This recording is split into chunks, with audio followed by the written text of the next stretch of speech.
Natatawa na lang itong babae nang nakita niyang bigla na lang nag-evolve si Lily. Sinaad pa niya na kung sa tingin raw ba ni Lily na sa pamamagitan ng kanyang pag-evolve ay mababago niya ang takbo ng kanilang laban, huwag din niyang kalimutan na nasa kanyang kamay ang kanyang master, kung hindi niya ibaba ang kanyang sandata ay talagang kanyang papatayin ang kanyang master. Pero wala siyang kaalam-alam na si Chen Xing pala sa kanyang likod ay dahan-dahan ang tumakbo upang makatakas sa kanyang mga kamay. Dito ay ipinakita ng system ang bagong skill ni Lily, ito ay ang Blood of the Red Dragon, ito ay nasa antas ng level 11, nakakapag-generate ito ng kakaunting enerhiya ng Crystal Beast sa pamamagitan ng paghinga at nakakapag-release ng King Aura na nakapagpapahina ng kalaban, ang skill na King's Flame na level 11 ay nagpapalabas ng 2000 degrees Celsius na apoy na may mataas na temperatura, at nakakapag-enchant ng mga armas gamit ang apoy. Nang nakita ng babae na mas lalong umaapaw ang kapangyarihan ni Lily ay nagtataka siya dahil hindi niya inaasahan na ganito pala kalakas ang kapangyarihan nitong humanoid crystal beast kapag nakapag-evolve. At nanginginig ang kanyang katawan dulot ng presensya ng kapangyarihan ni Lily, imposible raw itong mangyari dahil siya na isang queen bee ay kinikilabutan sa kapangyarihan nitong humanoid crystal beast. Ngunit napalingon siya sa kanyang likod dahil natatawa si Chen Xing na kanyang inutusan si Lily habang mabilis na tumakbo para makatakas na maganda na raw itong pagkakataon para ibuhos ni Lily ang kanyang lakas upang atakihin ang kanilang kalaban.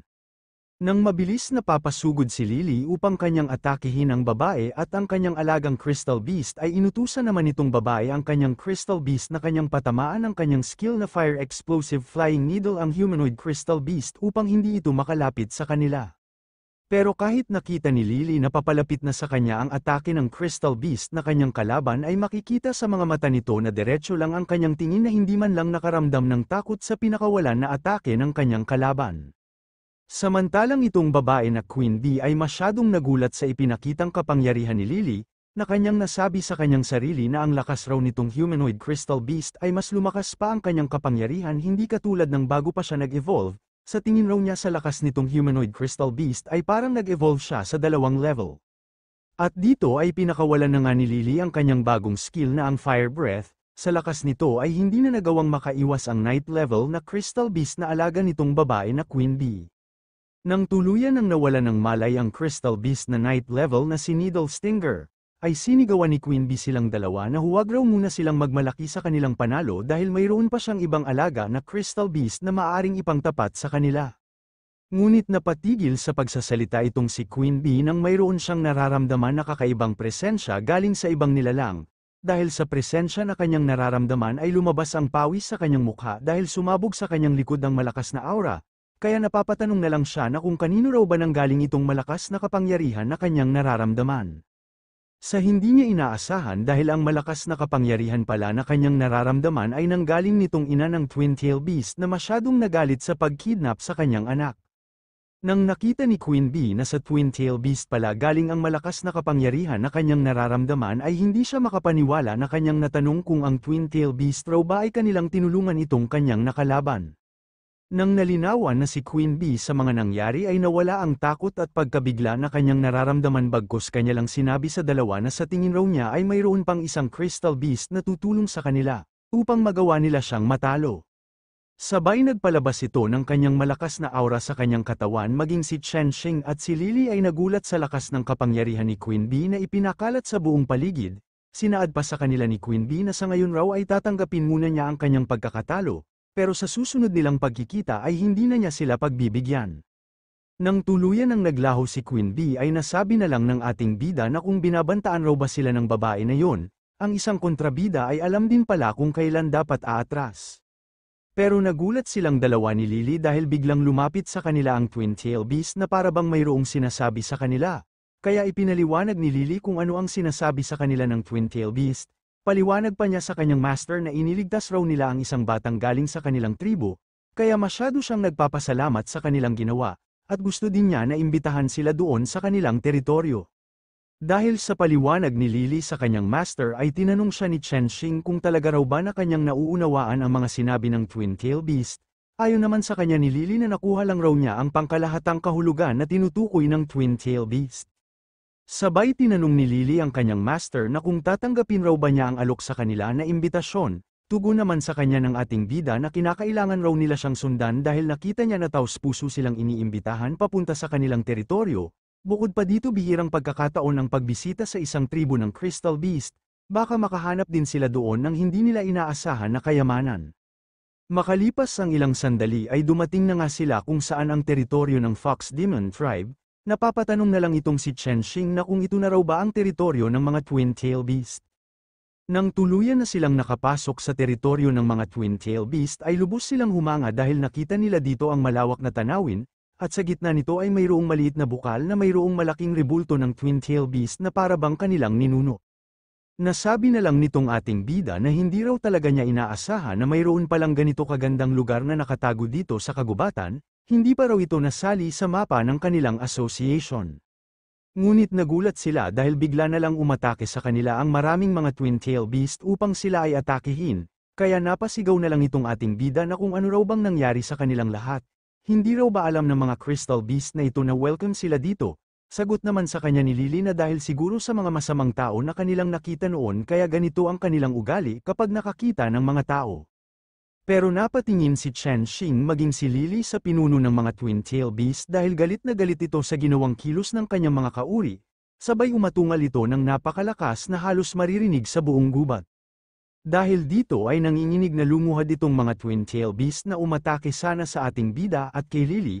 Sa ginawang kilos ng pinuno ng mga Twin-Tail Beast ay tinanong ni Chenxing si Lily na bakit raw lubhang nagalit sa kanila ang kanilang pinuno. Paliwanag naman sa kanya ni Lily na ang sinabi raw nitong pinuno ng mga Twin-Tail Beast sa kanyang mga nasasakupan na ang lupain raw na ito ay isang banal na lugar. Kanya raw binigyan ng pahintulot silang dalawa na magpahinga dito. Dagdag pa sa kanya ni Lily habang itinuturo ang kanilang unahan na bagamat maari raw silang magpahinga dito ay hindi raw sila maaring lumapit doon sa sagradong Inner Stone, dahil ito raw ang pagkatao ng kanilang ninuno, kung susubukan raw nilang lumapit doon ay ito ay magdudulot ng sumpa sa kanila.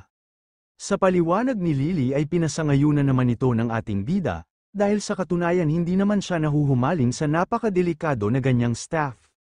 Ngunit lumabas ang pawis sa mukha ng ating bida dahil nakita niya si Lily na pilit na hinihila ng aura na pumapalibot sa kanya papunta doon sa sagradong Inner Stone ng mga ninuno ng mga Twin-Tail Beast. Kasabay nito ay napasigaw ng malakas si Lily dahil tuluyan na siyang dinala ng aura na pumapalibot sa kanya papunta doon sa sagradong Inner Stone. Ang ating bida sa kanyang likod ay wala na lang nagawa kung hindi kanyang sinisigaw ang pangalan ni Lily. Habang patuloy pa rin na hinihila si Lily, ay makikita naman si Chenxing sa kanyang ibaba maging ang ibang Twin-Tail Beast ay kanilang hinahabol si Lily sa kanyang patutunguhan. Makalipas ang ilang sandali ay dumating na nga si Lily sa sagradong Inner Stone ng mga Twin-Tail Beast, sa kanyang pagdating ay nagulat siya sa kanyang nakita, dahil nakita niya dito ang isang babae na dahilan sa paghila sa kanya papunta kung nasaan siya ngayon. Nakangiti pa niyang sinabi kay Lily na naramdaman raw niya sa katawan ni Lily ang matagal na panahon na nawawalang aura. Hindi raw talaga niya inaasahan na makakakita pa siya ng isang descendant ng Red Dragon sa ganitong panahon. Sa binanggit na mga salita ng babae ay tinanong siya ni Lily kung alam raw ba niya ang patungkol sa kanyang mga ninuno. Samantalang ang ating bida naman na bago pa lang dumating sa lugar ay tinanong niya ang babae kung siya raw ba ang ninuno ng mga Twin-Tail Beast. Ayon naman sa kanila ng babae na siya raw ang pinagmula ng Nine-Tail Tribe, at maari din nila siyang tawagin na Amaterasu. Sabay lumapit ito kay Lily, na kanyang ipinaliwanag na 1000 taon na raw ang nakalipas ang mundo ng mga Crystal Beast ay minsan ang pinangunahan ng isang hari, siya ay ang Red Dragon. Bagaman matagal nang bumagsak ang hari na yun ay nakita niya sa katauhan ni Lily na kanyang tinataglay ang aura ng Red Dragon. Sa isip-isip naman itong ating bida habang nakikinig sa mga kwento ni Amaterasu na kung ilang taon na raw ba nag-exist ang mga Red Dragon. Dagdag pa ni Amaterasu kay Lily na bagaman pareho raw sila ng species ng hari na yun at kayang gamitin ang banal na espada at kontrolin ang apoy ng Red Dragon, ngunit ang kanyang kapangyarihan ay masyadong mahina, marahil isa lang siyang inapo na mayroong bakas ng lahi ng Red Dragon. Hinawakan naman ni Chenxing ang kamay ni Lily na kanyang sinaad kay Amaterasu na kahit mahina pa raw si Lily ay gagawin nila ang kanilang makakaya upang sa hinaharap ay mas lalo pa silang lumakas. Dagdag pa ni Chenxing na sa mga bagay raw na yun ay sa ngayon si Lily ay nananaginip ng isang prediksyon tungkol sa pagiging hari. Narinig na raw ba ni Amaterasu ang ganitong prediksyon para maging isang hari? Sa katanungan ni Chenxing kay Amaterasu ay biglang nagpalabas si Amaterasu ng isang bilog na kulay asul na aura. na kanyang sinaad sa kanila na ang alamat raw sa pagiging hari ay bumabalik sa malayong kinabukasan, kahit sa tingin niya ay walang kabuluhan ang mga alamat na iyon ay hindi nila alam na baka maaari talaga yung mangyari. At sa bilog na aura na ipinalabas ni Amaterasu ay biglang lumitaw dito ang isang espada, na kanyang sinabi kay Lily na siya raw na munting babae na malapit sa isang tao ay medyo kawili-wili, kaya kunin niya itong espada na kanyang ibibigay.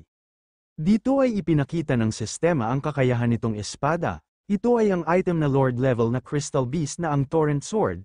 Habang ito ay ginagamit ay nagbibigay ito ng kakayahang gumamit ng mga diskarte sa uri ng tubig at pinapataas ang lakas ng paggalaw ng uri ng tubig ng 1.5. Nang nasa kamay na ni Lily ang espada ay nagtataka siya na kanyang tinanong si Amaterasu na ang item raw na ito ay masyadong mahalaga. Talaga raw ba na ibibigay niya ito sa kanya? Tugon naman sa kanya ni Amaterasu na ang espada raw na kanyang ibibigay ay mayroon ng malaking pinsala.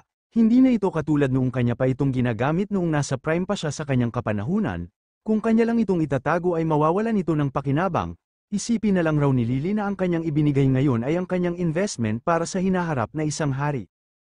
Nang dahan-dahan nang naglalaho si Amaterasu ay kanyang pinaalam sa kanilang dalawa na noong bumagsak ang hari na Red Dragon ay mayroong 10 mga banal na espada na kumakatawan sa iba't ibang mga elemento ay nagkalat sa buong mundo. Gawin raw nilang dalawa ang kanilang makakaya upang mahanap ang lahat ng yon, dahil sa ngayon ay babalik na siya sa kanyang pagtulog.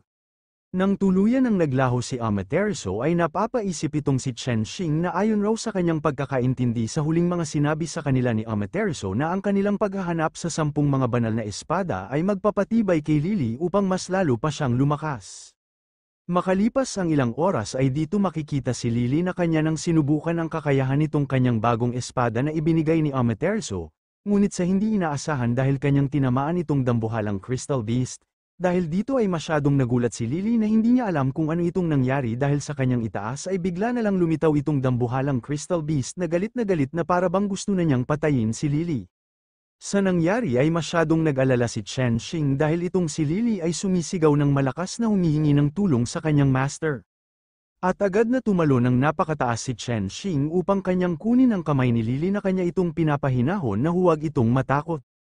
Nang tuluyan ng nahawakan ni Chen Xing ang kamay ni Lily ay makikita si Lily na namumula ang kanyang mukha dahil sinaad sa kanya ng kanyang master na huwag raw matakot si Lily sa kanyang kaharap ngayon na Crystal Beast dahil si Lily raw ay isang descendants ng hari. Siya ay nagmana ng dugo ng Red Dragon, sa ngayon nang lumalabas pa sa kanyang kapangyarihan ay wala pa sa kanyang totoong kakayahan, pakiramdaman lang raw ni Lily ang dumadaloy na dugo sa kanyang katawan at sundin niya kung ano ang mga sinasabi nito. Sa mga binitawan na salita ni Chen Xing ay agad na naintindihan ni Lily kung ano ang ibig sabihin sa kanya ng kanyang master. Sabay hinarap ng walang takot ni Lily ang malaking Crystal Beast upang kanya itong talunin sa sarili niyang kakayahan, at kanyang ipinikit ang kanyang mga mata upang kanyang kausapin ang kanyang espada na ibigay raw sa kanya ng espada ang nakatago nitong kapangyarihan, at makikita naman itong malaking Crystal Beast na ito ay umatungal ng napakalakas. Sabay umatake ito kay Lily habang ipinikit pa ni Lily ang kanyang mga mata na pinapakiramdaman ang kapangyarihan ng kanyang espada. Nang iminulat na ni Lily ang kanyang mga mata ay seryoso niyang sinabihan ang malaking Crystal Beast na lumapit lang ito sa kanya. Nang nakalapit na ang Crystal Beast kay Lily ay agad na pinakawalan ni Lily ang malakas na kapangyarihan ng espada, dahilan upang mahati sa dalawa ang maraming ulo nitong dambuhalang Crystal Beast. Nang natapos na sa kanyang pagsasanay si Lily ay masyadong natuwa si Chen Xing sa nagawa ni Lily. Samantalang itong si Amaterasu sa kanilang likod ay namangha sa ipinakita ni Lily, totoo raw pala na isa siyang nagmana ng dugo ng Red Dragon, ang pagkontrol daw sa kapangyarihan ng espada ay baliwala lang sa kanya. Mukhang kahit siya raw ay nagkamali minsan dahil minaliit niya ang kakayahan ni Lily, pero maari raw ba na si Lily ay hindi lang nagmana ng linya ng dugo ng hari na yun, kung hindi isa talaga siyang direktang apo ng hari. At hindi maalis ang tingin ni Amaterasu sa ating bida dahil ang lalaki raw na ito ay kayang gisingin ang kapangyarihan ng dugo ng Red Dragon, marahil ba siya ang tagapamahala sa isang hari, o baka siya talaga ang hari. Nang papaalis na silang dalawa sa sagradong Inner Stone ay makikita itong maraming twin-tail beast na nagbigay ng paggalang sa kanila habang naghihintay. Nang nakita ni Lily ang pagbigay ng paggalang sa kanila ng maraming twin-tail beast ay masyado siyang nagulat na kanyang tinanong si Chen Xing na kung ano raw ba ang kanilang ginagawa. Ayon naman sa kanya ni Chen Xing na sa kanya raw nakita ay nakaluhod silang lahat para kay Lily, ito na raw ang oras upang magbigay si Lily sa kanila ng talumpati.